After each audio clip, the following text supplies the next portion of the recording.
আমি টাকার অঙ্ক বলি না, মানুষ যা খুশি করে দিবে, না নিলে আবার মনে করবে তারপরে আমার কাজটা হবে না। মানুষ যদি টাকাটা না দেয়, বলে যে আমি টাকা না নিতে চাইলেও মানুষ জোর করে দেওয়ার চেষ্টা করে, বলছে টাকা না নিলে আমার কাজটা হবে না। এই যে একটা মানুষের মধ্যে একটা বদ্ধ ধারণা।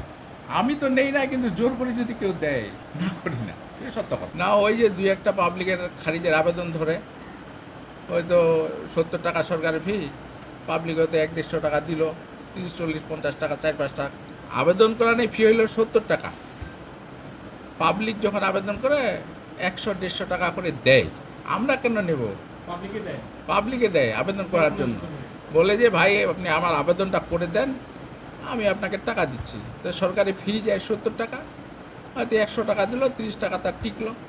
সারাদিনে যদি 4-5টা আবেদন করে দেয়, তো 5-4-5-5-30-150 টাকা তার হয়ে গেল। প্রতিদিন তো সমান হয় না।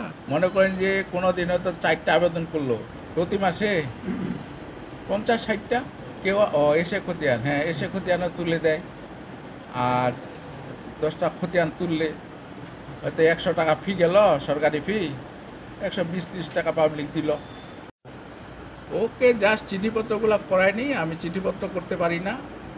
আর আমি বসাইনি, আগের থেকেই আগের তহসিলদারে বসাইছি। কোনো টাকা ওর বান্ধবেলেই নাই। আমাদের কাছে প্রমাণ দেখান। নেন না, এটা নাকি? না, আমি নেই না। আচ্ছা, কেন ওর কাছ এই থেকে অফিসে টাকা থাকার কোনো নিয়ম আছে কি? থাকার তো নিয়ম নাই, কিন্তু আগে থেকে আমরা পারি না, বিধায় ওদেরকে রাখছি বাইরের ছেলেকে এটা কম্পিউটারের কাজগুলো করার জন্য।